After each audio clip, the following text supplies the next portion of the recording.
तुम्हें कितनी बार बताया है, मेरे तैयार होने से पहले मेरा नाश्ता तैयार हो जाना चाहिए। शादी के 25 सालों बाद भी मुझे क्यों बार बार एक ही बात बतानी पड़ती है? लता, तुम्हें क्या है? तुम तो आराम से घर पर रहोगी, मुझे काम पर जाना पड़ता है। तुम हो कि हमेशा बेवकूफों जैसी हरकत करती हो।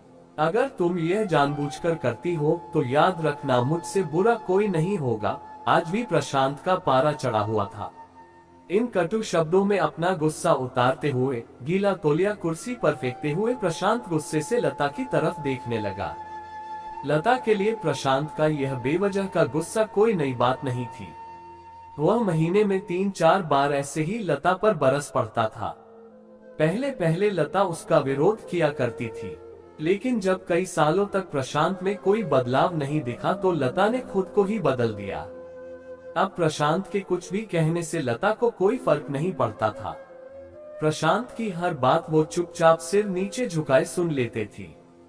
शादी के पहले 5 साल तक लता ने पूरी कोशिश की थी कि प्रशांत को बदला जाए, लेकिन फालतू का गुस्सा करना और बाद में लता को भला बुरा कहना, यह मानो जैसे उसकी आदत बन गई थी।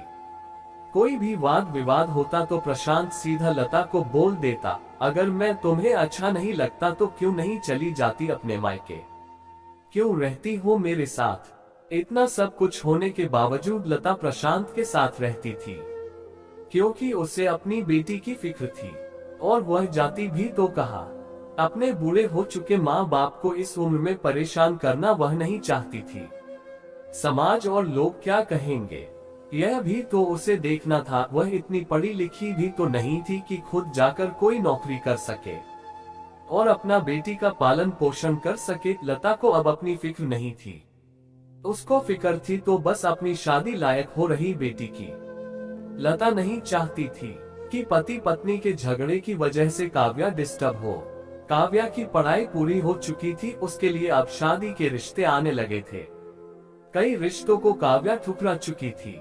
2-3 महीने बाद एक अच्छा रिश्ता आया। रिश्तेदारों और पहचान के लोगों ने भी लड़के के बहुत गुणगान किए थे।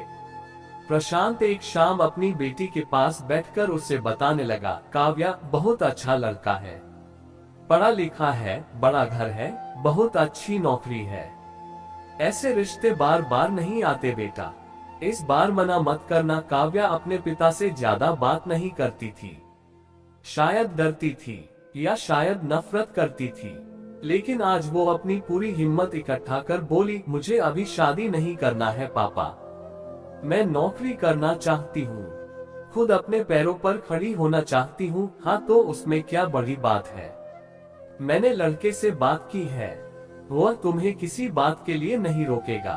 तुम शादी के बाद भी नौकरी कर सकती हो, वह तुम्हें नौकरी के लिए परमिशन दे देगा। प्रशांत बोला, मेरा नौकरी करना या ना करना उसकी परमिशन पर क्यों डिपेंड रहेगा पापा?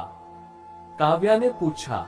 मैं कह रहा हूँ ना, तुम्हें किसी भी चीज की कमी नहीं होगी वहाँ। ऐसे रिश्ते बार बार नहीं आते, इसे ठुकरा मत, बहुत खुश रहोगी तुम वहाँ। प्रशांत बोला, पापा क्या मैं उतनी ही खुश रहूंगी जितनी मम्मी इस घर में खुश है? काव्या ने तंज कसते हुए कहा, आज तुम्हारी जबान कुछ ज्यादा नहीं चल रही। प्रशांत गुस्से से आंखें बड़ी करते हुए बोला, पापा मुझे शादी ही नहीं करनी है, क्योंकि शादी के बाद अगर वह लड़का आपके जैसा निकला तो मैं क्या करूंगी? मुझे आपके जैसा जीवन साथी नहीं चाहिए जो बिना बात के मुझ पर हमेशा चिल्लाए। मुझे कुछ भी अपनी पसंद का लेना हो तो 10 बार सोचना पड़े, कहीं वह नाराज ना हो जाए। मेरी तबीयत कैसी भी हो उसे परवाह ना हो, रोटी थोड़ी सी मोटी बन जाए तो घर सर पर उठा ले, उसकी चेकबुक ना मिले तो भी मेरा ही दोष निकाले, और हर छोटी मोटी बात पर मुझे मायके जाने के लिए कहे। काव्या ने अपना दिल खाली करते हुए पापा से सब कह दिया। प्रशांत का गुस्सा 7वें आसमान पर था, लेकिन उसके मुंह से एक भी शब्द नहीं फूट रहा था। वो काव्या की बातें सुन रहा था। काव्या उतना ही बोलकर चुप नहीं हुई। आज पहली बार वह अपने पापा के सामने इतना कुछ बोल रही थी। पापा, आपने माँ के साथ हमेशा गलत व्यवहार किया है। आप अपने ऑफिस का गुस्सा बिना सोचे समझे माँ पर उतार देते हैं, कभी इस बात की परवाह भी नहीं करते। कि उन्हें कैसा लगता होगा। आपकी बातें सुन सुन माँ ने अपना स्वाभिमान खो दिया। प्रशांत आज पहली बार अपने किए बर्तावों को महसूस कर पा रहा था।